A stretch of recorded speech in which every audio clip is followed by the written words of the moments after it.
काय मग आजी काय म्हणते अरे महानगरपालिकेचं वारं? भाऊ काय सांगू तुला. वार काय वार, सुनामी सुनामी सुनामी. आमचा पापी आता भाऊ येडा झाला पार. मी म्हणलं अरे काय चाललंय, तो म्हणतो हानी आता म्हणतो इकडे ये, तो म्हणतो इकडे ये. पप्याचा इतका भाव वाढून गेलाय तुला सांगते हो, लय जबर भाव वाढला. आणि तू काय म्हणतो, हा पक्ष म्हणतो तिकडचा आणतो का, हा म्हणतो इकडचा नेतो का, तिकडचा आणतो का.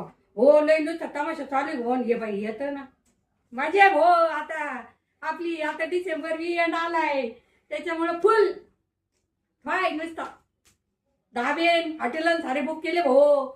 आपल्या आपल्या घरात किती मत आहे माहिती भो, 5 मत आहे, 5. येडे झाले नेते येडे. रोज एक ऑफर येते भो, रोज एक ऑफर येते. तिकडे चाललो मी आता प्रचाराला. येतो काय माझ्या संग, तुला पण भेटेन हॉटेलमध्ये खायला.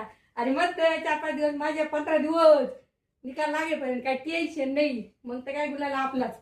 काय इकडचं पाळायचं की तिकडचं आणायचं, इकडचं पाळायचं की तिकडचं आणायचं. आपण एवढे धंदे करायचे फक्त. इकडचं तिकडे घेऊन घालायचं आणि तिकडचं इकडे घेऊन यायचं. आणि मध्ये आपण आहे ना फक्त मस्त. शेवटच्या दिवशी निकाल लागला का आपण गुलाल मग मरून जा तिकडे. आपल्याला काय करायचं भाऊ, चालले भाऊ. चल येतो का मग.